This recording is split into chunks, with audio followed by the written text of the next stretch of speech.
16 million people call Florida home, and hundreds more move to our state every day.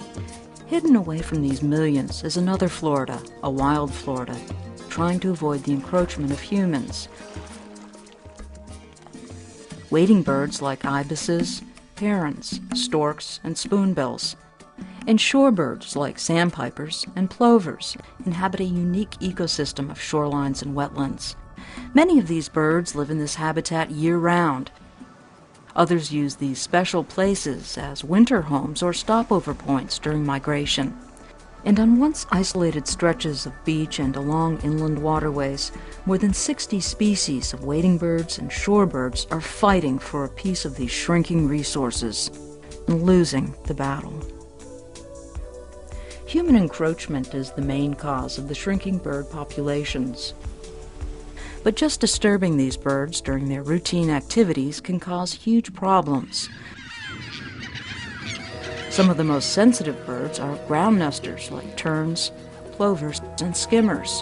When they're disturbed, some of the birds stop eating and stop feeding their young. When nesting birds are disturbed, they leave their eggs and young defenseless from predators.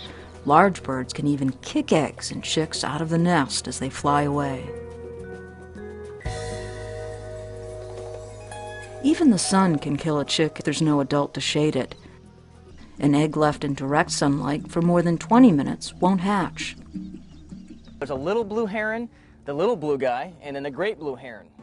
Sometimes the people that care the most can unwittingly cause the most problems. Ecotourists, photographers, and bird watchers want to see water birds up close. Getting too close and lingering there can put a lot of stress on the birds, making them change their natural routines. Always use binoculars or a telephoto lens to get a closer look rather than approaching birds to the point of disturbance. And watch for cues in birds' behavior as you approach. When birds stand up, stare at you, or take flight, you're too close. Also, shorebirds are very good at camouflaging their nests. Even a well-meaning pedestrian or driver can crush a nest and never even know it. Buffer areas have been established to keep people away from wading and shorebirds. These setback zones vary with the different species and are designed to prevent disturbances that cause the birds to flush. Wading birds nest above the ground and are more secure, so their setback distance is often shorter than the distance for shorebirds on open beaches. Here in Florida, a minimum setback of about 110 yards for wading birds and about 200 yards for terns, skimmers, and shorebirds is usually adequate. But tour operators need to be alert to the behavior of the birds and back off if they show any signs of disturbance. Buffer zones should be set up around nesting areas before the arrival of breeding birds and around feeding and roosting areas year-round.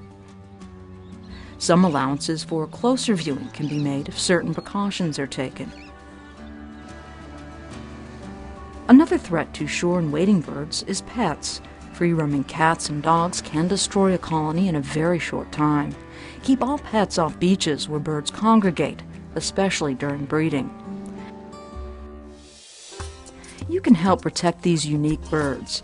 Give feeding and nesting birds a wide berth. Respect posted signs at nesting colonies. Learn to judge distances and observe proper buffer areas. And keep pets away from congregated birds.